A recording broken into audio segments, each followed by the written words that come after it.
ஒவ்வொருத்தரையும் மனநோயாளி ஆக்கிட்டு இருக்கு. அதான் உண்மை. நான் சீரியல் பார்க்கறது இல்லை, என் ஒய்ஃபை பார்க்காதேன்னு சொன்னேன், ஆனால் கேட்கறது இல்லை. அன்றைக்கி உள்ளே போகிறேன், ஒரு ஆள் ஒரு 45 வயசு 50 வயசு ஆள் நடிச்சுட்டு இருந்தாருங்க. நம்ம வாயில் வாஸ்து சரியில்லை. நான் என் ஒய்ஃபுக்கிட்ட சும்மா என்ன பண்ணேன், சூப்பாக இருந்தது அந்த ஆள்.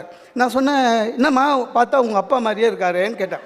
நான் என்ன பண்ணேன், மனைவியை குஷிப்படுத்தலான்னு நினச்சி உங்கள் அப்பா மாதிரியே இருக்கிறாருன்னு. உடனே அப்போ எங்கள் அப்பா நான் பைத்தியமா அப்படின்னா, அந்த கேரக்டர் பைத்தியமாக நடிக்குதுங்க. அதில் எங்கள் அப்பா பைத்தியமா அப்படின்ச்சு. ஆக்சுவலாக அந்த லூஸு தான், அதை சொல்ல முடியாதுல்ல.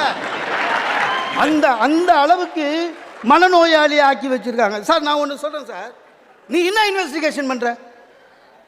சேனலுக்கு என்னங்க இருக்குதோ சொல்லிட்டு போ. இன்வெஸ்டிகேஷன் சொல்லி எல்லா சேனலும் உடனே இன்வெஸ்டிகேஷன். சார் தமிழனுக்கு தெய்வம் கொடுத்த வரம் என்ன தெரியுமா? மறதி. ஏதாவது கெட்டது நல்லா மறந்துடுவோம், இல்லைன்னா வாழவே முடியாது இந்த நாட்டில். இவன் விட மாட்டான். எங்கேயோ ஒரு இடத்துலங்க ஒரு அம்மா என்ன பண்ணி